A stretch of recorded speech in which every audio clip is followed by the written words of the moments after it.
Hello everyone, welcome to this channel learn with Shubhashree. तो देख आज आम तुम 8th क्लास सामाजिक विज्ञान अध्ययन बुक्र प्रथम अध्याय प्राकृतिक संबल आउ तार व्यवहार विषय पढ़ा, जोटा कि आम आर अल्प पार्टा लास्ट वीडियो पढ़ी थे।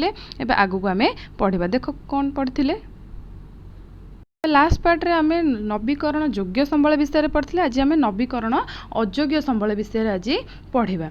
नवीकरण अयोग्य संबल सृष्टि होगापी बहुत वर्ष लगी जाए। आम जो हारे से गुड़ी व्यवहार करुचे सेगुड़िकर से ही परिमाण में जदि पुनः भरण संभव हो पाए ना से कहुए नवीकरण अयोग्य संबल। उदाहरण स्वरूप जमीक जीवाश्म इंधन से कौट कोयला पेट्रोलियम एगुड़ा सब जाक एगुड़ा सृष्टि होगापी बहुत समय लगे।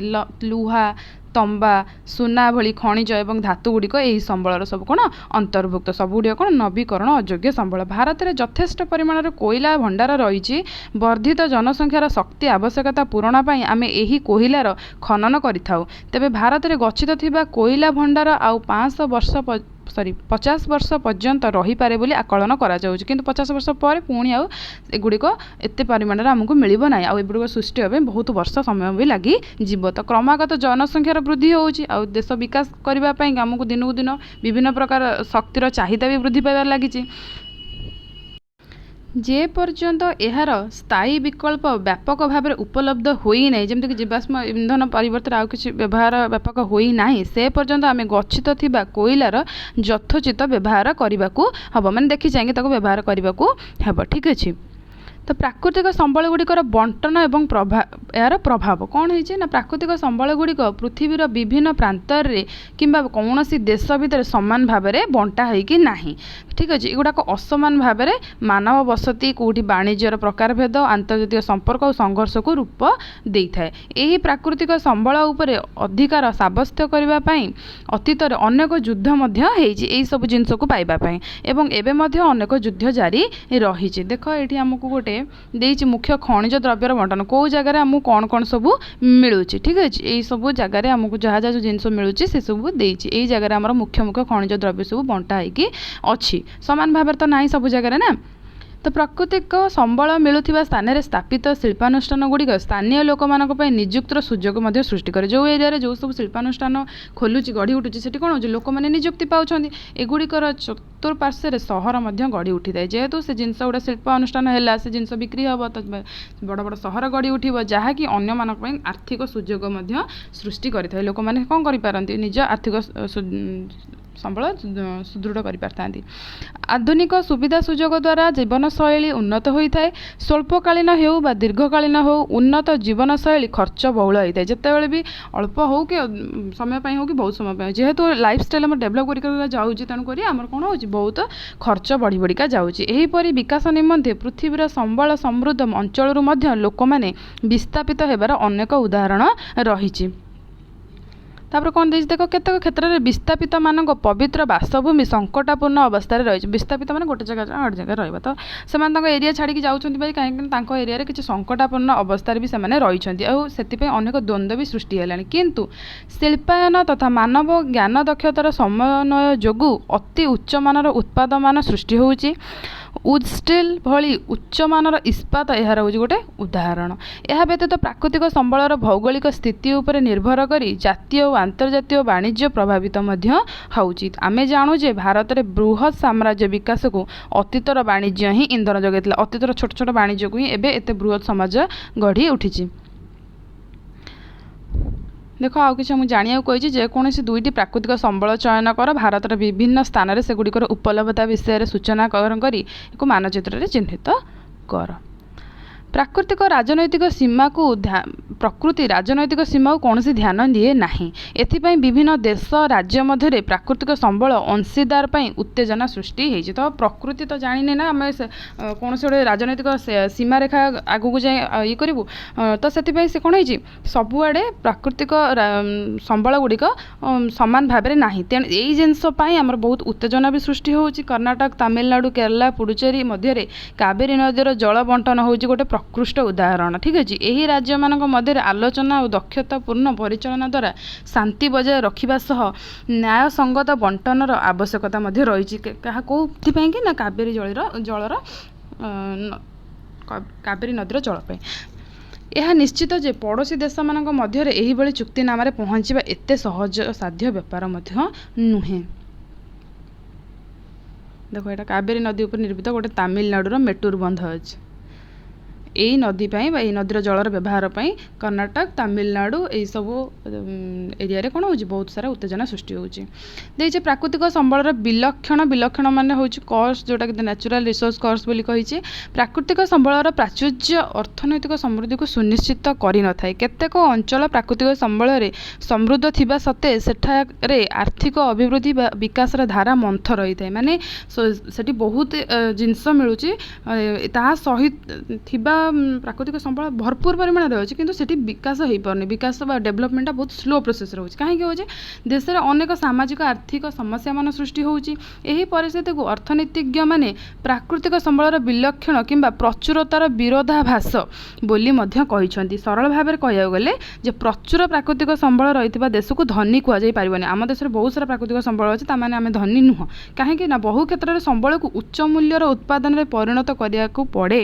ସପୋଜ ଆମର ବହୁତ ସାରା ଗଛ ଅଛି, ଠିକ୍ ଅଛି, କିନ୍ତୁ ଆମକୁ ଧର ଯାହା ସବୁ ଜନସଂଖ୍ୟା ବୃଦ୍ଧି ହେଉଛି ତାର ଆବଶ୍ୟକତା ପୂରଣ କରିବା ପାଇଁ ଆମକୁ ଟେବଲ୍ ଚେୟାର କି ଯାହା ବି ସବୁ ଇକ୍ୱିପମେଣ୍ଟ ସବୁ ଦରକାର ହେଉଛି ଆମକୁ, ସେଗୁଡ଼ାକ ଯଦି ଆମେ ବନେଇ ନ ପାରିବା ତାହେଲେ ଆମ ପାଖରେ ଏତେ ସାରା ଗଛ ରହିକି ବି କିଛି ଲାଭ ନାହିଁ। ସେଇଭଳିଆ ବହୁତ ସାରା ଖଣିଜ ପଦାର୍ଥ ଥିଲେ ବି ଯଦି ତାକୁ ଗୋଟେ ଉଚ୍ଚ ମୂଲ୍ୟରେ ବା ଗୋଟେ ଯେଉଁ ହିସାବରେ ଲୋକଙ୍କୁ ଦରକାର ସେହି ହିସାବରେ ଆମେ ପରିଣତ ନ କରିପାରିବା, ଯଦି ଶିଳ୍ପର ବିକାଶ ନ କରିପାରିବା, ତାହେଲେ ଆମର ଆର୍ଥିକ ପରିସ୍ଥିତି ବି ସୁଦୃଢ଼ ହୋଇପାରିବ ନାହିଁ।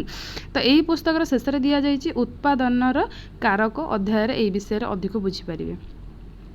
ସମ୍ବଳର ସଂଗ୍ରହଣ ଓ ଏହାର ଧାରଣୀୟତା ବା ସଷ୍ଟେନେବିଲିଟି ମଧ୍ୟରେ ସନ୍ତୁଳନ ରକ୍ଷା ତଥାପି ଏକ ଆହ୍ୱାନ ହୋଇ ରହିଛି। ପ୍ରାକୃତିକ ସମ୍ବଳ ସମ୍ବନ୍ଧରେ ଯଥାର୍ଥ ଜ୍ଞାନ ଓ ଏହାର ସୁପରିଚାଳନା ବିଷୟରେ ଆମେ ପ୍ରଥମେ ଜାଣିବା ଦରକାର। ତେବେ ମଣିଷର ବୋଧଶକ୍ତି, ସୁଶାସନ ଏବଂ ଉପଯୁକ୍ତ ଯୋଜନା ଉପରେ ହିଁ ଗୋଟେ ସ୍ଥାୟୀ ଲାଭ ବା ତତ୍କାଳ ଲାଭ ନିର୍ଭର କରିଥାଏ। ଲୋକର ଜିନିଷଟା ଆମ ପାଖରେ ଅଛି, ତାକୁ ଆମେ କେତେ ଭଲସେ ୟୁଟିଲାଇଜ୍ କରିପାରିବା, ତାର ବୋଧଶକ୍ତି, ସୁଶାସନ ଆଉ ଉପଯୁକ୍ତ ଯୋଜନା ଦ୍ୱାରା ହିଁ ଆମେ ଲାଭବାନ ହେଇପାରିବା। ପ୍ରାକୃତିକ ସମ୍ବଳର ଦାୟିତ୍ୱପୂର୍ଣ୍ଣ କେମିତି ସୁବିନିଯୋଗ ହୁଏ ଆଉ ସୁରକ୍ଷିତ ପରିଚାଳନା। ପୃଥିବୀରେ ଜୀବନ ତିଷ୍ଠିବା ପାଇଁ ଆମେ ପ୍ରକୃତିକୁ ସମ୍ମାନ କରିବା ଆବଶ୍ୟକ। ଆମ ପାଖରେ ବହୁତ ସାରା ଜିନିଷ ଅଛି, ଆମେ ତାକୁ ଯେମିତି ୟୁଜ୍ କରିଦେବା ନାହିଁ। ପ୍ରକୃତିକୁ ସମ୍ମାନ ଦେବା ଆବଶ୍ୟକ। ପ୍ରାକୃତିକ ସମ୍ବଳର ସୁବ୍ୟବସ୍ଥିତ ଉପଯୋଗ କରିବା ଦରକାର, ଯାହାଦ୍ୱାରା କି ନବୀକରଣ ଯୋଗ୍ୟ ସମ୍ବଳର ପୁନରୁଦ୍ଧାର ଆଉ ପୁନଃସୃଷ୍ଟି। କାହାର? ଏଇଟା ନବୀକରଣ ଯୋଗ୍ୟ ସମ୍ବଳ। ଯେଉଁଟା ନବୀକରଣ ଅଯୋଗ୍ୟ ସମ୍ବଳ, ସେଇଟା ଯେଉଁଟା ମିଳିବା ବହୁତ କଷ୍ଟ, ତାକୁ ଯଥୋଚିତ ଭାବରେ ଦାୟିତ୍ୱ ସମ୍ପନ୍ନ ଭାବରେ ତାକୁ ବ୍ୟବହାର କରିବା ଆବଶ୍ୟକ। ଏହିସବୁ କାମ ସୁବିନିଯୋଗଟା ଭଲସେ କରିବା ଦ୍ୱାରା କଲେ ହିଁ ଆମର ସୁରକ୍ଷିତ ପରିଚାଳନା ହୋଇପାରିବ ସମ୍ବଳ ଗୁଡ଼ିକର। ତେଣୁକରି ସେ ନବୀକରଣ ଯୋଗ୍ୟ ହେଉ କି ନବୀକରଣ ଅଯୋଗ୍ୟ ସମ୍ବଳ ହେଉ। ତ ଏହି ବିଷୟରେ ଅଧ୍ୟୟନ କରୁଥିବା ବୈଜ୍ଞାନିକମାନେ ଚେତାବନୀ ଦେଇଛନ୍ତି ଯେ ପ୍ରାକୃତିକ ସମ୍ବଳର ଦାୟିତ୍ୱହୀନ ବ୍ୟବହାର ଦ୍ୱାରା ଆମର ପ୍ରଦୂଷଣ, ଜୈବ ବିବିଧତାର କ୍ଷତି, ଜଳବାୟୁର ପରିବର୍ତ୍ତନ ଘଟୁଛି। କେବଳ ଆମେ ଏହାର ଦାୟିତ୍ୱହୀନ ଭାବରେ ବ୍ୟବହାର କରୁଛୁ, ଯେଉଁଦ୍ୱାରା କି ପଲ୍ୟୁସନ୍ ବଢ଼ୁଛି। ପଲ୍ୟୁସନ୍ ବଢ଼ିବା ଦ୍ୱାରା ଏହିସବୁ କ୍ଷତି ଆମକୁ ହେଉଛି। ଆଜିକାଲି ଏହି ଘଟଣାମାନ ଅଧିକରୁ ଅଧିକ ଭାବରେ ବି ସଂଗଠିତ ହେଇକା ଯାଉଛି। ତ ନବୀକରଣ ଯୋଗ୍ୟ ସମ୍ବଳର କିପରି ପୁନରୁଦ୍ଧାର ଆଉ ପୁନଃସୃଷ୍ଟି ହୋଇପାରିବ ନା କ୍ରମାଗତ ବ୍ୟବହାର ବୃଦ୍ଧି ଯୋଗୁଁ ପ୍ରାକୃତିକ ସମ୍ବଳକୁ ଆମେ କିପରି ପୁନଃସୃଷ୍ଟି କରିପାରିବା ତାର କ୍ଷମତା ବାହାରକୁ ନେଇଯାଇଛେ। ତାହାର ଦୁଇଟି ଉଦାହରଣ ଏଠି ଦେଇଛି। ଦେଖ, ଆମ ଦେଶର ଅନେକ ଚାଷୀ ଜଳସେଚନ ଉଦ୍ଦେଶ୍ୟରେ ଭୂତଳ ଜଳ ଉତ୍ତୋଳନ କରନ୍ତି, ଯେମିତିକି ଜଳସେଚନ ହେବା ଦ୍ୱାରା ତାଙ୍କ ଚାଷବାସ କରିବି ରହିପାରିବେ। ଅନେକ ରାଜ୍ୟରେ ଅଧିକ ପରିମାଣରେ ଉତ୍ତୋଳନ ହେବା କାରଣରୁ ଭୂତଳ ଜଳସ୍ତର ପୁନଃଭରଣ ତୁଳନାରେ ଅଧିକ ନିମ୍ନଗାମୀ ହୋଇଯାଉଛି। ଯେତିକି ଦରକାର ଆମେ ସେହି ହିସାବରେ ଭୂତଳ ଜଳର ବ୍ୟବହାର କରିବା। ଯଦି ଆମେ ସବୁ ଜାଗାରେ ଭୂତଳ ଜଳ ମାନେ ଉତ୍ତୋଳନ କରିଚାଲିବା, ତ ସେ ଜଳ ଗୁଡ଼ିକ ଭୂତଳ ଜଳସ୍ତର କ'ଣ ହେଇଯିବ? ଧୀରେ ଧୀରେ ନିମ୍ନଗାମୀ ହେଇଯିବ। ସମୟାନୁକ୍ରମେ ଭୂତଳ ଜଳର ଅଭାବ ବୃଦ୍ଧି ପାଇବାରେ ବି ଲାଗିଲାଣି। ଏହାର ଉପଲବ୍ଧତା ହ୍ରାସ ଯୋଗୁଁ ଜଳ ଉତ୍ତୋଳନ ବ୍ୟୟବହୁଳ ଏବେ ହେଇଯାଉଛି। ପୂର୍ବାନୁମାନ କରାଯାଇଛି ଯେ ଆମର ବର୍ଦ୍ଧିଷ୍ଣୁ ସହର ଗୁଡ଼ିକରେ ଭୂତଳ ଜଳ ଶୀଘ୍ର ଶେଷ ହୋଇଯିବ। ସୁତରାଂ ଭୂତଳ ଜଳସ୍ତର ବୃଦ୍ଧି ନିମନ୍ତେ ଅନେକ ପ୍ରତିକାରମୂଳକ ପଦକ୍ଷେପ ଆରମ୍ଭ କରାଗଲାଣି। ସେଥିପାଇଁ ଜଳ ଅମଳର ବିଭିନ୍ନ ପାରମ୍ପରିକ ପଦ୍ଧତି, ପୋଖରୀ, ବିଭିନ୍ନ ଜଳାଶୟ ଗୁଡ଼ିକର ପୁନରୁଦ୍ଧାର, ପାଣିର ଅପଚୟ ହ୍ରାସ, ପ୍ରକ୍ରିୟାକରଣ, ପୁନଃ ବ୍ୟବହାର ଭଳି କିଛି ରଣନୀତି ମଧ୍ୟ ଗ୍ରହଣ କରାଯାଉଛି, କେବଳ ଭୂତଳ ଜଳସ୍ତର ତଳକୁ ନ ଯାଉ ବୋଲି। ସେହିପରି ରାସାୟନିକ ସାର ହେଉ, କୀଟନାଶକର ଅନୁପଯୁକ୍ତ ବ୍ୟବହାର ଦ୍ୱାରା ମୃତ୍ତିକା ଅବକ୍ଷୟ ମଧ୍ୟ ହେବା ହେବାରେ ଲାଗୁଛି। ଯେମିତିକି କ'ଣ ଆମେ କ'ଣ କରୁଛୁ ନା ଆମେ ମୃତ୍ତିକାକୁ ଚାହୁଁଛୁ କି ଅଧିକ ଚାଷ ପାଇବା ପାଇଁ ଫସଲ ପାଇବା ପାଇଁ ଆମେ ରାସାୟନିକ ସାର କୀଟନାଶକ ଦ୍ରବ୍ୟ ଯେତିକି ଦରକାର ତାଠୁ ଅଧିକ ମାରିକି ଆମେ ମୃତ୍ତିକାକୁ ନଷ୍ଟ କରୁଛୁ। ଫସଲ ସିନା ପାଇଯାଉଛୁ, ମୃତ୍ତିକାର କ'ଣ ହେଉଛି ଦିନକୁ ଦିନ ଅବକ୍ଷୟ ହେଇକା ଯାଉଛି। ପାରମ୍ପରିକ କୃଷି ପଦ୍ଧତି ମୃତ୍ତିକାକୁ ପୃଥିବୀ ମାଆର ଅଂଶ ବୋଲି ବିବେଚନା କରୁଥିଲା। ସେ ସମୟରେ ଗୋବର ଆଉ ଅନ୍ୟାନ୍ୟ ପ୍ରାକୃତିକ ସାର ବ୍ୟବହାର କରୁଥିଲା। ମୃତ୍ତିକା ଆଚ୍ଛାଦନ, ବହୁ ଫସଲ ଭିତ୍ତିକ କୃଷି ପଦ୍ଧତି ଆଦି ଅଭ୍ୟାସ ଗୁଡ଼ିକ ମୃତ୍ତିକା ପରିଚାଳନାକୁ କ'ଣ କରୁଥିଲା, ବ୍ୟବସ୍ଥିତ କରିଥିଲା। ମାନେ ଗୋଟେ ଚାଷ ହେଇସାରିଲା ପରେ ଆଉ ଗୋଟେ ଚାଷ କରିବା, ଗୋଟେ ଚାଷ ପରେ ଆଉ ଗୋଟେ ଚାଷ କରିବା ଦ୍ୱାରା ମୃତ୍ତିକାର କ'ଣ ହେଉଥିଲା ନା ପରିଚାଳନାଟା ଠିକ୍ ଥିଲା।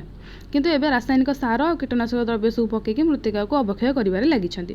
ବର୍ତ୍ତମାନ ସମୟରେ ଆମକୁ ପୁନଶ୍ଚ ଏହି ପଦ୍ଧତି ଗୁଡ଼ିକୁ ଶିଖିବାକୁ ହେବ ଏବଂ ପ୍ରୟୋଗ ବି କରିବାକୁ ହେବ। ଏହାଦ୍ୱାରା ମୃତ୍ତିକାକୁ ଆମେ ପୁନଃଭରଣ କରିପାରିବା ଏବଂ ପୁନଃଜୀବିତ କରି ଅବକ୍ଷୟରୁ ତାକୁ ରୋକିପାରିବା। ଭୂତଳ ଜଳର ଅତ୍ୟଧିକ ବ୍ୟବହାର, ଯଦି ଆମେ ଭୂତଳ ଜଳକୁ ଅଧିକ ବ୍ୟବହାର କରିବା ତାହେଲେ କ'ଣ ହେବ? ପଞ୍ଜାବର ଗୋଟେ ଘଟଣା ଦେଇଛି ଦେଖ ନା, ପଞ୍ଜାବର ଉର୍ବର ସମତଳ ଭୂମିରେ ଭୂତଳ ଜଳ ହ୍ରାସ ଯୋଗୁଁ ଉତ୍କଟ ଜଳ ସଙ୍କଟ ଦେଖାଦେଇଛି। ଆମ ଜନସଂଖ୍ୟାର ଏକ ବୃହତ୍ ଅଂଶ ଖାଦ୍ୟ ଯୋଗାଉଥିବା ପଞ୍ଜାବ ସବୁଜ ବିପ୍ଳବର ଅନ୍ତୁଳିଶାଳ ହେଇଛି। ଭାରତକୁ ଖାଦ୍ୟ ସ୍ୱାବଲମ୍ବୀ କରିବାରେ ଏହି ରାଜ୍ୟ ମୁଖ୍ୟ ଭୂମିକା ଗ୍ରହଣ କରିଥିଲା। ଆଜି ସେହି ରାଜ୍ୟ ନିରନ୍ତର ସମସ୍ୟାର ସମ୍ମୁଖୀନ ହେଉଛି। ଆମକୁ ହିଁ ସବୁଠୁ ଅଧିକ ଯୋଗାଇକି ପଞ୍ଜାବ ହିଁ ଖାଦ୍ୟ ଯୋଗାଇଥାଏ, କିନ୍ତୁ ଏବେ ସେ ବହୁତ ସଙ୍କଟରେ ରହିଛି। ପୁନଃ ସୃଷ୍ଟି ପୁନଃଭରଣ ତୁଳନାରେ ସାମୟିକ ପ୍ରଗତି ପାଇଁ ପ୍ରକୃତିକୁ ମାତ୍ରାଧିକ ବ୍ୟବହାର କରୁଛି ଏବଂ ଶୋଷଣ କରୁଛି। ଏହି ସମସ୍ୟା କେବଳ ପଞ୍ଜାବ ନୁହେଁ, ଅନ୍ୟ ବହୁ ରାଜ୍ୟରେ ମଧ୍ୟ ପ୍ରଭାବିତ କରୁଛି। 1960 ଦଶକରେ ପଞ୍ଜାବର ଚାଷୀମାନେ କୃଷି କ୍ଷେତ୍ରରେ ଗହମ ଓ ଧାନର ଉଚ୍ଚ ଅମଳକ୍ଷମ ବିହନ ବ୍ୟବହାର କରୁଥିଲେ। କେବେ? 1960ରେ। ଏହା ପାରମ୍ପରିକ ବିହନ ଅପେକ୍ଷା ଅଧିକ ଜଳ ଆବଶ୍ୟକ କରୁଥିଲା। ତେଣୁ ଚାଷୀମାନେ ଏହି ଆବଶ୍ୟକତା ପୂରଣ ପାଇଁ ଅଧିକରୁ ଅଧିକ ଭୂତଳ ଜଳ ଖୋଳିକି ପାଣି ଉପରେ ନିର୍ଭର କଲେ। ଏହା ସହିତ ମାଗଣା ବିଦ୍ୟୁତ୍ ଯୋଗାଣ, ଯେଉଁଥିରେ କି କ'ଣ ମଟର ପମ୍ପ ଲଗାଇ ବୋଲି ମାଗଣା ବିଦ୍ୟୁତ୍ ଯୋଗାଣ କଲେ, ଭୂତଳ ଜଳର ଅତ୍ୟଧିକ ଉତ୍ତୋଳନକୁ ତ୍ୱରାନ୍ୱିତ କଲା। ଆଜି ମଧ୍ୟ ଭାରତର ଅଧିକାଂଶ ସ୍ଥାନରେ ଏହି ପରିସ୍ଥିତି ମଧ୍ୟ ସୃଷ୍ଟି ହୋଇଗଲାଣି। ଏହି ପ୍ରକାର ଆଧୁନିକ କୃଷି କୌଶଳ ପାଇଁ ଅଧିକରୁ ଅଧିକ କୀଟନାଶକ ଓ ରାସାୟନିକ ସାରର ବ୍ୟବହାର ମଧ୍ୟ ହେବାରେ ଲାଗିଛି। ଉପରୋକ୍ତ ସବୁ କାରଣ ଗୁଡ଼ିକର ମିଳିତ ପ୍ରଭାବ ଯୋଗୁଁ ଏବେ ପଞ୍ଜାବର ଏକ ବଡ଼ ଅଞ୍ଚଳରେ ଭୂତଳ ଜଳସ୍ତର ପ୍ରାୟ 30 ମିଟର ତଳକୁ ଚାଲିଗଲାଣି। ଏହି ଭୂତଳ ଜଳରେ କୀଟନାଶକ ଆଉ ସାରରୁ ରାସାୟନିକ ପଦାର୍ଥ ମିଶି ସ୍ୱାସ୍ଥ୍ୟ ପାଇଁ ବିପଦ ବି ଏବେ ସୃଷ୍ଟି ହେଲାଣି। ଭୂତଳ ଜଳର ଉତ୍ତୋଳନ ଦେଖ, ଆଉ ଆର୍ଦ୍ର ଧାନ କ୍ଷେତ ବି ଦେଖ। ପଞ୍ଜାବର ପ୍ରାୟ 80% ଅଞ୍ଚଳକୁ ଅତ୍ୟଧିକ ଶୋଷିତ ଅଞ୍ଚଳ ଭାବରେ ଶ୍ରେଣୀଭୁକ୍ତ କରାଯାଇଛି। ଅନ୍ୟ ଅର୍ଥରେ କହିବାକୁ ଗଲେ ଆମେ ଭୂତଳ ଜଳର ପୁନରୁଦ୍ଧାର ଏବଂ ସମ୍ଭାବ୍ୟ ପୁନଃସୃଷ୍ଟି ଅପେକ୍ଷା ଅଧିକ ଜଳ ଉତ୍ତୋଳନ ଆଉ ବ୍ୟବହାର ମଧ୍ୟ କରୁଛୁ। ସେଥିପାଇଁ କି ଆମର କ'ଣ ହେଉଛି, ବହୁତ ସାରା ଭୂତଳ ଜଳ ତଳକୁ ଚାଲି ଯାଉଛି। ଏଠାରେ ଆମେ ଦେଖିପାରୁଛେ ଯେ ପଞ୍ଜାବରୁ ଆରମ୍ଭ ହୋଇଥିବା ଖାଦ୍ୟ ସୁରକ୍ଷା ସ୍ୱଳ୍ପ ସମୟ ପାଇଁ ଆମକୁ ନିଶ୍ଚିତ କରିପାରିଥିଲା। ତେବେ ଦୀର୍ଘକାଳୀନ ପରିଣାମ ଆଉ ପ୍ରଭାବକୁ ସମାଧାନ କରିବା ପାଇଁ ଯଥେଷ୍ଟ ସମୟ ଆଉ ପ୍ରୟାସ ମଧ୍ୟ ସମୟ ଲାଗିବ ବହୁତ। ଦେଖ ଏଠି ଦେଇଛି ପଞ୍ଜାବ ଓ ଚଣ୍ଡିଗଡ଼ର ଜଳସ୍ତରର ଗଭୀରତା ମାନଚିତ୍ର ଜୁନ୍ 2022 ଭୂସ୍ତରରୁ ଜଳର ଗଭୀରତା ମିଟରରେ ଦେଇଛି। ଦେଖ ଏଠି ପଞ୍ଜାବର ଗୋଟେ ଦେଇଛି, ଠିକ୍ ଅଛି। ଏଠି ଦେଇଛି ରାଜସ୍ଥାନର ଜୟସଲମର ଦୁର୍ଗ। ଏହା ଏକ ଦ୍ୱାଦଶ ଶତାବ୍ଦୀର ମାଟିର ନିର୍ମାଣ ଏବଂ ପରେ ବାଲି ପଥର ଦ୍ୱାରା ପୁନଃନିର୍ମାଣ ଏଗୁଡ଼ା କରାଯାଇଛି। ଏବେ ଦେଇଛି ସିମେଣ୍ଟ ପ୍ରସଙ୍ଗ। ସିମେଣ୍ଟ ପ୍ରସଙ୍ଗରେ କ'ଣ ଦେଇଛି ଦେଖ, ସିମେଣ୍ଟ ବିନା ଜୀବନ ଅକଳ୍ପନୀୟ। ସିମେଣ୍ଟ ନଥିଲେ ହେଇପାରିବନି ଜୀବନଟି ଆମର। କ'ଣ ପାଇଁ ହେଇପାରିବନି ନା ଆମ ଘର ହେଇପାରିବନି, ବିଦ୍ୟାଳୟ, ଡାକ୍ତରଖାନା, ତତ୍ସହିତ ଅନ୍ୟାନ୍ୟ କୋଠା, ପୋଲ, ରାସ୍ତା, ବିମାନ ବନ୍ଦର ଆଦିର ନିର୍ମାଣ ପାଇଁ ସିମେଣ୍ଟ ନିତ୍ୟାନ୍ତ ଆବଶ୍ୟକ। ସିମେଣ୍ଟ ଶିଳ୍ପ ସବୁଠାରୁ ପ୍ରଦୂଷଣକାରୀ ଶିଳ୍ପ ମଧ୍ୟରୁ ଅନ୍ୟତମ ବୋଲି ତାଲିକାଭୁକ୍ତ କରାଯାଏ। ଯେତେ ସାରା ଶିଳ୍ପ ଅଛି, ଯେତିକି ପଲ୍ୟୁସନ୍ କରନ୍ତି, ସିମେଣ୍ଟ ଶିଳ୍ପଟା ସବୁଠୁ ଅଧିକ ଥାଏ। ସିମେଣ୍ଟ ଉତ୍ପାଦନ ପ୍ରକ୍ରିୟାରେ କାରଖାନାରୁ ନିର୍ଗତ ସୂକ୍ଷ୍ମ ଧୂଳି ଆମର ତଥା ପଶୁମାନଙ୍କ ଫୁସଫୁସରେ ପ୍ରବେଶ କରି କ୍ଷତି ପହଞ୍ଚାଇଥାଏ। ଏହା ମଧ୍ୟ ଗଛର ପତ୍ର ଉପରେ ଜମା ହୋଇ ସେମାନଙ୍କର ଉତ୍ପାଦନ କ୍ଷମତାକୁ ବି ହ୍ରାସ କରିଦିଏ। ଆଉ ମୃତ୍ତିକା ଜଳକୁ ସେ ସେମିତିରେ ବି ପ୍ରଦୂଷଣ କରେ। ତ ପ୍ରଦୂଷଣକୁ ଅତି କମ୍ ବା ଦୂର କରିବା ପାଇଁ କେନ୍ଦ୍ରୀୟ ପ୍ରଦୂଷଣ ନିୟନ୍ତ୍ରଣ ବୋର୍ଡ଼ ସିମେଣ୍ଟ କାରଖାନା ନିମନ୍ତେ ନିର୍ଦ୍ଦେଶାବଳୀ ପ୍ରସ୍ତୁତ କରିଛି। ଏହା ବ୍ୟତୀତ ବିକଳ୍ପ ସାମଗ୍ରୀ ବ୍ୟବହାର ମାଧ୍ୟମରେ ପ୍ରଦୂଷଣ ହ୍ରାସ କରାଯିବା ପାଇଁ ପଦକ୍ଷେପ ନିଆଯାଉଛି। ଏଥିରେ ପଥର, ମାଟି, କର୍ଦ୍ଦମ ପରି ପାରମ୍ପରିକ ସାମଗ୍ରୀ, ଉଦ୍ଭିଦ ଆଧାରିତ ନୂତନ ସାମଗ୍ରୀ ଆଉ ବର୍ଜ୍ୟ ପ୍ଲାଷ୍ଟିକରୁ ସୃଷ୍ଟ ନୂତନ ସାମଗ୍ରୀର ବ୍ୟବହାର କରିବାର ଅନ୍ତର୍ଭୁକ୍ତ କରାଯାଇଛି। ଏବେ ପାରମ୍ପରିକ ଦ୍ରବ୍ୟ ଓ ପଦ୍ଧତିଗୁଡ଼ିକୁ ଆଧୁନିକ ପ୍ରଯୁକ୍ତିବିଦ୍ୟା ସହ ମିଶାଇ କମ୍ ପ୍ରଦୂଷଣକାରୀ ଧାରଣୀୟ ସାମଗ୍ରୀ ସୃଷ୍ଟି କରାଯାଉଛି। ମାନେ କ'ଣ ହେଉଛି ଏବେ ନା ଯେଉଁ ଆଧୁନିକ ପ୍ରଯୁକ୍ତିବିଦ୍ୟା ଯାହା ବି ୟୁଜ୍ କରାହେଉଥିଲା ତା ସହିତ ଏବେ ପାରମ୍ପରିକ ଦ୍ରବ୍ୟ ବି ମିଶାଇକି ଯାଉଛି, କାହିଁକିନା ମିଶିବା ଦ୍ୱାରା ପ୍ରଦୂଷଣକାରୀ ଅଧିକ ନ ହୋଇକି ପ୍ରଦୂଷଣକୁ ଟିକେ ରୋକୁଛି, ଆଉ ଏଇଟା ଧାରଣୀୟ ରହୁଛି, ମାନେ ସଷ୍ଟେନେବଲ୍ ରହୁଛି ଜିନିଷ ଗୁଡ଼ିକ। ଏହାଦ୍ୱାରା ସ୍ଥାନୀୟ ନିଯୁକ୍ତି ସୃଷ୍ଟି ହେଉଛି, ଯେଉଁ ଏରିଆରେ ଶିଳ୍ପାନୁଷ୍ଠାନ ଖୋଲୁଛି ଲୋକମାନେ ସେଠି ନିଯୁକ୍ତି ପାଇପାରୁଛନ୍ତି। ବୃକ୍ଷାୟୁର୍ବେଦ ମାନେ ବୃକ୍ଷଯୁକ୍ତ ଆୟୁର୍ବେଦ ଏକ ପ୍ରାଚୀନ ଭାରତୀୟ ଉଦ୍ଭିଦ ବିଜ୍ଞାନ। ଏଥିରେ ବୃକ୍ଷ ଆଉ ଉଦ୍ଭିଦ ସମ୍ବନ୍ଧରେ ଅଧ୍ୟୟନ ଆଉ ସେମାନଙ୍କର ଯତ୍ନ ଉପରେ ଗୁରୁତ୍ୱ ଦିଆଯାଇଥିଲା। ଏହି ଶବ୍ଦଟି ସଂସ୍କୃତରୁ ଆସିଛି। ବୃକ୍ଷର ଅର୍ଥ ହେଉଛି ଗଛ, ଆୟୁର୍ବେଦର ଅର୍ଥ ହେଉଛି ଜୀବନ କିମ୍ବା ସ୍ୱାସ୍ଥ୍ୟର ବିଜ୍ଞାନ। ଏହି ପାରମ୍ପରିକ ଜ୍ଞାନ ପ୍ରଣାଳୀ ହଜାର ହଜାର ବର୍ଷ ପୁରୁଣା ଏବଂ ଏହା ପ୍ରାୟ 10ମ ଶତାବ୍ଦୀରେ ସୁରପାଳଙ୍କ ବୃକ୍ଷାୟୁର୍ବେଦ ଗ୍ରନ୍ଥରେ ଆନୁଷ୍ଠାନିକ ଭାବେ ପ୍ରକାଶିତ ହୋଇଥିଲା। ଏହି ଗ୍ରନ୍ଥରେ ନିର୍ଦ୍ଦିଷ୍ଟ ମୃତ୍ତିକା ଭିତ୍ତିରେ ଅଲଗା ଅଲଗା ଗଛ ଲଗାଇବା ସମ୍ବନ୍ଧରେ ବିସ୍ତୃତ ହୋଇଛି, ମାନେ ମୃତ୍ତିକା ଅନୁସାରେ ଗଛ ଲଗାଇବା, ଅଲଗା ଅଲଗା ଗଛ ଲଗାଇବା କୁହାଯାଇଛି। ଏହା ବ୍ୟତୀତ ଏଥିରେ ବିହନ ସଂଗ୍ରହ କେମିତି କରିବା, ସଂରକ୍ଷଣ କେମିତି କରିବା, ପ୍ରାକ୍ ଚାରାରୋପଣ ଯତ୍ନ ସମ୍ପର୍କରେ ମଧ୍ୟ ଉଲ୍ଲେଖ ଅଛି। ଋତୁ ଭିତ୍ତିରେ ଜଳସେଚନର କୌଶଳ, ଉଦ୍ଭିଦ ପ୍ରଜାତି ଓ ବୁଦ୍ଧିର ପର୍ଯ୍ୟାୟ ଆଦିର ବିସ୍ତୀର୍ଣ୍ଣ ବର୍ଣ୍ଣନା ପୁସ୍ତକରେ ମଧ୍ୟ ରହିଛି। ଏକକାଳୀନ ପ୍ରାକୃତିକ ପ୍ରତିରୋଧକ ସହ ଚାରାରୋପଣ ଦ୍ୱାରା ଫସଲ ହାନିକାରକ କୀଟ ପରିଚାଳନା ରଣନୀତି ଏଥିରେ ରହିଛି। ଏ ପ୍ରକାର ଧାରଣୀୟ କୃଷି ମୃତ୍ତିକାର ବ୍ୟବସ୍ଥା ବଜାୟ ରଖିବା ପାଇଁ ପର୍ଯ୍ୟାୟ ଭିତ୍ତିକ ଓ ମିଶ୍ରିତ କୃଷିକୁ ଏବେ ପ୍ରୋତ୍ସାହିତ କରାଗଲାଣି। ଯେହେତୁ ସଷ୍ଟେନେବିଲିଟି ଦରକାର, ଆଗ୍ରିକଲଚରରେ ନିହାତି କୃଷିରେ ଦରକାର, ତେଣୁକରି ମୃତ୍ତିକାର ସ୍ୱାସ୍ଥ୍ୟ ବଜାୟ ରଖିବା ପାଇଁ ଏବେ ପର୍ଯ୍ୟାୟ ଭିତ୍ତିକ ଓ ମିଶ୍ରିତ କୃଷିକୁ ଦୁଇଟାକୁ ପ୍ରୋତ୍ସାହିତ କରାଯାଉଛି। ମାଟିକୁ ହଳ କରିବାର ସଠିକ୍ ପଦ୍ଧତି ଦ୍ୱାରା ମାଟିର ଆର୍ଦ୍ରତା ବଜାୟ ରଖିବ, ସେଥିରେ କବକ, ବ୍ୟାକ୍ଟେରିଆ, ଜିଆ, କେଞ୍ଚୁଆ ଭଳି ଜୀବନ୍ତ ପ୍ରାଣୀଙ୍କ ବୃଦ୍ଧିକୁ କିପରି ସହଜ କରାଯାଇପାରିବ, ଏହା ବୃକ୍ଷ ଆୟୁର୍ବେଦରେ ମଧ୍ୟ ପରାମର୍ଶ ଦିଆଯାଇଛି।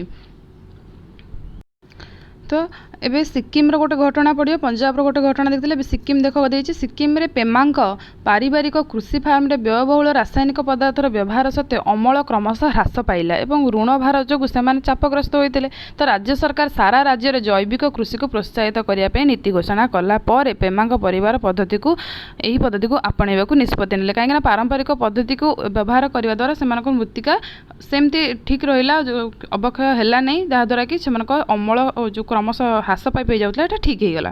ତ ପ୍ରଥମେ ଏହି ନୀତିକୁ ଆପଣାଇବା ପାଇଁ ତାଙ୍କ ପାଇଁ ଏତେଟା ସହଜ ନଥିଲା, କାହିଁକିନା ସେମାନେ ଆଧୁନିକ ଭାବରେ ବ୍ୟବହାର କରିକି ସବୁ ଜିନିଷ, କୀଟନାଶକ ଦ୍ରବ୍ୟ, ରାସାୟନିକ ସାର ଏଗୁଡ଼ା ସବୁ ବ୍ୟବହାର କରିକି ଚାଷ କରିସାରିଥିଲେ। ତ ସେଥିପାଇଁ ସେମାନେ ପାରମ୍ପରିକ ପଦ୍ଧତିକୁ ଆପଣେଇବା ସହଜ ହୋଇନଥିଲା, କାରଣ ବର୍ଷ ଧରିକି ସେ କ'ଣ କରିଥିଲେ, ରାସାୟନିକ ପଦ୍ଧତି ବ୍ୟବହାର କରିଥିଲେ।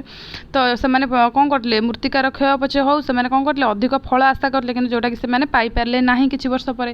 ତ ପେମାଙ୍କ ପରିବାର ଗୋବର ଖତ, ନିମ, ରସୁଣ ଆଦିରୁ ପ୍ରସ୍ତୁତ ପ୍ରାକୃତିକ କୀଟନାଶକ ବ୍ୟବହାର କରି ବର୍ଷ ସାରା ଅନେକ ପ୍ରକାରର ଫଳ ଚାଷ କରିଛି।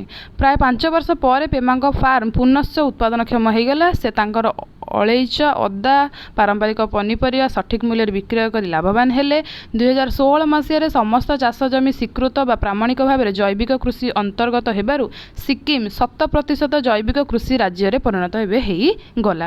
ଏହାର ପ୍ରଭାବରେ ସ୍ଥାନୀୟ ଜୈବ ବିବିଧତା ବୃଦ୍ଧି ମଧ୍ୟ ପାଇଲା, ଲାଭଦାୟକ କୀଟପତଙ୍ଗ ଏବଂ ପକ୍ଷୀ ପୁନଶ୍ଚ ଫେରି ଆସିଲେ। ଜୈବିକ କୃଷି ପଦ୍ଧତି ଦେଖିବା ପାଇଁ ପରିଦର୍ଶକମାନେ ମଧ୍ୟ ବହୁତ ଦୂରରୁ ଆସିଲେ। ଚାଷୀଙ୍କ ଆୟ ହାରାହାରି 20% ବୃଦ୍ଧି ପାଇଗଲା। ଆଜି ସିକ୍କିମ ବିଶ୍ୱର ଏକ ଆଦର୍ଶ କୃଷି ରାଜ୍ୟରେ ମାନ୍ୟତା ପାଇଛି, କାହିଁକି ସେଠି ଯେଉଁ ଜୈବ ବିବିଧତା ଜିନିଷ ବ୍ୟବହାର କରାଯାଉଛି। ଏଥିରୁ ସ୍ପଷ୍ଟ ଯେ ଉଦ୍ୟମ ଦ୍ୱାରା ବିଭିନ୍ନ ଅଞ୍ଚଳରେ ସ୍ଥାୟୀ କୃଷି ପଦ୍ଧତିକୁ ସଫଳତାର ସହ ଆପଣେଇ ହେବ। ଖାଲି ସବୁ ଜାଗାରେ ରାସାୟନିକ ସାର ବା କୀଟନାଶକ ଦ୍ରବ୍ୟ ବ୍ୟବହାର କରିବା ଦରକାର ନୁହେଁ। ସମ୍ବଳର ଦାୟିତ୍ୱପୂର୍ଣ୍ଣ ଓ ଯଥୋଚିତ ବ୍ୟବହାର। ନବୀକରଣ ଅଯୋଗ୍ୟ ସମ୍ବଳ କ୍ଷେତ୍ରରେ ଆମକୁ ଅଧିକ ସ୍ଥାୟୀ ବିକଳ୍ପ ସମ୍ବଳ ଖୋଜିବା ପର୍ଯ୍ୟନ୍ତ ଗଚ୍ଛିତ ସମ୍ବଳର ସ୍ଥାୟୀ ବ୍ୟବହାର କରିବାକୁ ପଡ଼ିବ, କାହିଁକିନା ଆମକୁ ତ ନବୀକରଣ ଅଯୋଗ୍ୟ ସମ୍ବଳ ଆମକୁ ଏତେ ଶୀଘ୍ର ମିଳିଯିବନି, ବହୁ ବର୍ଷ ଲାଗିଯିବ ତିଆରି ହେବା ପାଇଁ। ତେଣୁକରି ତା ବିକଳ୍ପରେ କିଛି ଜିନିଷ ଖୋଜିବା ପୂର୍ବରୁ ଆମେ ତାକୁ ଯେଉଁ ବ୍ୟବହାର ତ ବନ୍ଦ କରିପାରିବାନି, ବ୍ୟବହାର କରିବା ତାକୁ ଅଳ୍ପ ବ୍ୟବହାର କରିବାକୁ ପଡ଼ିବ। ଉଦାହରଣ ସ୍ୱରୂପ ଆମକୁ ଯଥାସମ୍ଭବ ଅଧିକରୁ ଅଧିକ ଚାହିଦା ପୂରଣ କରିବା ନିମନ୍ତେ ନବୀକରଣୀୟ ଶକ୍ତିର ଉତ୍ସ ଉପରେ ନିର୍ଭର କରିବାକୁ ପଡ଼ିବ। ଦେଖ ଏଇଠି ଗୋଟେ ଦେଇଛି, ରାଜସ୍ଥାନରେ ଅବସ୍ଥିତ ବିଶ୍ୱର ସର୍ବବୃହତ ସୌର ପାର୍କ ମଧ୍ୟରୁ ଗୋଟିଏର ସାଟେଲାଇଟ୍ ପ୍ରତିଛବି ଦେଇଛି। ଏହା ରାଜସ୍ଥାନର ବର୍ତ୍ତମାନ ଆବଶ୍ୟକତାର ପ୍ରାୟ 15% ବିଦ୍ୟୁତ୍ ଉତ୍ପାଦନ କରିବା ପାଇଁ ସକ୍ଷମ ହୋଇପାରିଛି। ସେମିତି କର୍ଣ୍ଣାଟକର ରାଇଚୁର ନିକଟସ୍ଥ ସୌର ଫାର୍ମ ଦେଖ, ଇଏ ବି ସବୁ ସୋଲାର ପ୍ୟାନେଲ ଲାଗିଛି। ଆନ୍ତର୍ଜାତୀୟ ସୌର ସିମେଣ୍ଟ ନବୀକରଣ ଯୋଗ୍ୟ ଶକ୍ତିରେ ଭାରତର ନେତୃତ୍ୱ। 2015 ମସିହାରେ ଭାରତ ଓ ଫ୍ରାନ୍ସ ମିଶି ସୌରଶକ୍ତି ପାଇଁ ଏକ ଆନ୍ତର୍ଜାତୀୟ ମେଣ୍ଟ ବା IASC ଇଣ୍ଟରନ୍ୟାସନାଲ ଆଲିଆନ୍ସ ଫର ସୋଲାର ଏନର୍ଜି ଗଠନ କରିଥିଲେ। ସୌର ରଶ୍ମିରେ ସମୃଦ୍ଧ ଦେଶଗୁଡ଼ିକର ସୌରଶକ୍ତି ବ୍ୟବହାର ପାଇଁ ପ୍ରତିବଦ୍ଧତା ଏହି ମେଣ୍ଟର ଉଦ୍ଦେଶ୍ୟ ଥିଲା। ମେନ୍ ଉଦ୍ଦେଶ୍ୟ ଥିଲା ସୌର ରଶ୍ମିରେ ସମୃଦ୍ଧ ଦେଶଗୁଡ଼ିକୁ କ'ଣ କରିବ, ସୌରଶକ୍ତି ବ୍ୟବହାର ପାଇଁ ଆହୁରି ପ୍ରତିବଦ୍ଧତା କରାଇବ। ବିକାଶଶୀଳ ରାଷ୍ଟ୍ରଗୁଡ଼ିକରେ ସୌର ପ୍ରକଳ୍ପର ଉନ୍ନତି ନିମନ୍ତେ ଭାରତର କୋଟି କୋଟି ଡଲାର ନିବେଶ ସହିତ ବୈଷୟିକ ସହାୟତା ପ୍ରଦାନ କରିଛି ଓ ଏହାଦ୍ୱାରା ସୁଲଭ ଆର୍ଥିକ ବିକଳ୍ପ ସୃଷ୍ଟି ହୋଇପାରିଛି। ଭାଡ୍ଲା ସୌର ପ୍ରକଳ୍ପ ଭାରତର ସୌର ମହତ୍ୱାକାଂକ୍ଷାର ଏକ ଉଜ୍ଜ୍ୱଳ ପ୍ରତୀକ। ଆମ ଦେଶ କିପରି ପାରମ୍ପରିକ ଶକ୍ତି ଉତ୍ସରୁ ନବୀକରଣୀୟ ବିକଳ୍ପକୁ ପରିବର୍ତ୍ତିତ ହେଉଛି ଏହା ଦର୍ଶାଯାଉଛି। ଭାରତୀୟମାନଙ୍କ ପାଇଁ ଏହି ମେଣ୍ଟ ହେଉଛି ଉଭୟ ପରିବେଶଗତ ଦାୟିତ୍ୱ ତା ସହିତ ଆର୍ଥିକ ସୁଯୋଗକୁ ବି ପ୍ରତିନିଧିତ୍ୱ କରେ। ଜଳ ଆଉ ସ୍ୱଚ୍ଛ ବାୟୁ ଭଳି ମୌଳିକ ସମ୍ବଳଗୁଡ଼ିକର ବଣ୍ଟନ ଆଉ ସେମାନଙ୍କର ପାଇଁ ସୁଲଭ୍ୟ କରିବା ସମୟରେ କେହି ଯେପରି ଏଥିରୁ ବଞ୍ଚିତ ନ ହୁଅନ୍ତି ତାହା ପ୍ରତି ସଚେତନ ହେବାକୁ ପଡ଼ିବ। ଅଧିକାଂଶ ଅଞ୍ଚଳରେ ପର୍ଯ୍ୟାପ୍ତ ପରିମାଣର ପାନୀୟ ଜଳ ମିଳି ନଥାଏ, ତେଣୁକରି ଶିଳ୍ପାୟନ ଓ ଜୀବାଶ୍ମ ଇନ୍ଧନର ବହୁଳ ବ୍ୟବହାର ଯୋଗୁଁ ବାୟୁମଣ୍ଡଳର ଅଧିକରୁ ଅଧିକ ପ୍ରଦୂଷିତ ହେଉଛି। ଏହିସବୁ ବିପତ୍ତିରୁ ନିଜକୁ ରକ୍ଷା କରିବାରେ ଅସମର୍ଥ ଲୋକମାନେ ବିଶେଷ ଭାବେ ପ୍ରଭାବିତ ହେଉଛନ୍ତି। ପ୍ରକୃତି ସହିତ ଆମର ନିବିଡ଼ ସମ୍ପର୍କ ଅତୀତରୁ ରହିଛି, ତେଣୁ ପ୍ରାକୃତିକ ସମ୍ବଳର ସୁରକ୍ଷା, ଦାୟିତ୍ୱ, ପୁନଃସୃଷ୍ଟି, ପୁନରୁଦ୍ଧାର ଓ ପରିଚାଳନାରେ ଆମକୁ ଯତ୍ନବାନ ହେବାକୁ ମଧ୍ୟ ପଡ଼ିବ। ମାନବ କଲ୍ୟାଣ ପାଇଁ ପ୍ରତ୍ୟେକ ନିଜର ବ୍ୟକ୍ତିଗତ ଇଚ୍ଛାକୁ ଅତିକ୍ରମ କରି ସେମାନଙ୍କର ମଙ୍ଗଳ କରିବାର ଆବଶ୍ୟକତା ସମ୍ବନ୍ଧରେ ଭଗବତ ଗୀତାର ଲୋକ ସଂଗ୍ରହରେ ଉଲ୍ଲେଖ ଅଛି। ଏହାକୁ ଗମ୍ଭୀରତାର ସହିତ ବିଚାର କରିବାର ସମୟ ଉପନୀତ ହୋଇନାହିଁ କି? ଦେଖ ଆମେ କ'ଣ ଶିଖିଲେ, ଏଗୁଡ଼ା ସବୁ ଯାକ ଦେଇଛି। ଏ ଚାପ୍ଟରଟା ଏଇଠି ଏଣ୍ଡ ହେଇଯାଇଛି ହେଲା। ତ ନେକ୍ସଟ ପାର୍ଟରେ ଆମେ କ'ଣ ସବୁ ଶିଖିଲେ ସେଗୁଡ଼ା ପଢ଼ିବା, ପ୍ଲସ୍ ତାର କ୍ୱେଶ୍ଚିନ୍ ଆନ୍ସର ବି ସବୁ ଡିସ୍କସ୍ କରିବା। ଠିକ୍ ଅଛି।